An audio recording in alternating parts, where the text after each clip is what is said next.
Hello friends, welcome to గృహ వంటిల్లు. ఇవాళ మనం చేసుకోబోయే రెసిపీ ఏంటంటే బ్లూ క్రాబ్ కర్రీ అండి. పీతల కూర నేను చెప్పిన విధంగా చేస్తే చాలా చాలా టేస్టీగా ఉంటుందండి. ఈ రెసిపీని మీరు కూడా ఒకసారి ట్రై చేసి చూసి ఎలా వచ్చిందో నాకు కామెంట్స్ రూపంలో తప్పకుండా చెప్పండి. దీనికి ముందుగా స్టవ్ ఆన్ చేసుకొని ప్యాన్ పెట్టుకొని కూరకి సరిపడా ఆయిల్ వేసుకోండి. అది బాగా కాగిన తర్వాత సన్నగా కట్ చేసుకున్న 2 ఉల్లిపాయలు, 4 పచ్చిమిరపకాయలు వేసుకుందాం. ఇవి బాగా ఫ్రై అవ్వాలండి. అయిన తర్వాత ఒక స్పూను అల్లం వెల్లిపాయ ముద్ద వేసుకొని బాగా పచ్చివాసన పోయే వరకు వేపుకోవాలి. వేపుకున్న తర్వాత సన్నగా కట్ చేసుకున్నది ఒక చిన్న టమాటో అండి, అది కూడా వేసుకుందాము. ఒకసారి అలాగా టమాటా ముక్కలు కూడా వేపుకుందాము.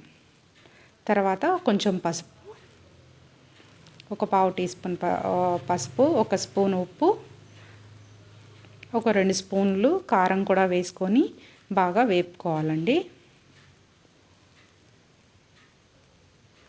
చూసారా, ఆయిల్ అంతా సపరేట్ అవుతుంది, అప్పటి వరకు వేపుకోవాలి. తర్వాత మనకి దీనికి మసాలా రుబ్బుకోవాలండి. అందుకు ముందుగా ఎండు కొబ్బరి ముక్కలు, చెక్క, లవంగాయ, యాలుక్కాయలు, ఒక స్పూను ధనియాల పొడి, ఒక అర్ధ టీ స్పూను జీలకర్ర పొడి మొత్తం వేసుకొని మిక్సీలో వేసుకొని మెత్తగా పేస్ట్ లాగా చేసుకోవాలండి. ఈ పేస్ట్ని మనం ఇప్పుడు కూరలో వేసుకుందాం.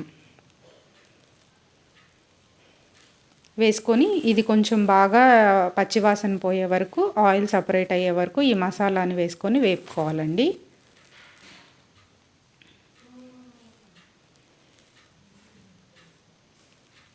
చూసారా, ఆయిల్ అంతా సపరేట్ అయ్యింది కదా.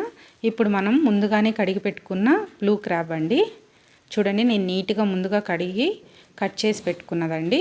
దీన్ని ఇందులో వేసుకొని ఒకసారి మసాలా అంతా కలిసేలాగా కూరలో కలుపుకుందాం. చూసారా, ఇది బాగా ఉప్పు పసుపు వేసుకొని క్లీన్ చేసుకున్నదండి. మసాలాలో వేసి బాగా కలపడం వల్ల కొంచెం ఆ క్రాబ్కి ఉండే పచ్చివాసన అంతా పోయి మసాలా అంతా క్రాబ్స్కి బాగా పడుతుందండి. ఈ పీతలు అనేది కొంచెం స్వీట్ టేస్ట్ ఉంటుంది కదండి, అందుకనే మనము టమాటా యూజ్ చేసాము. చింతపండు వేయక్కర్లేదండి. మీకు ఇష్టమైతే చింతపండు గుజ్జు కూడా వేసుకోవచ్చు.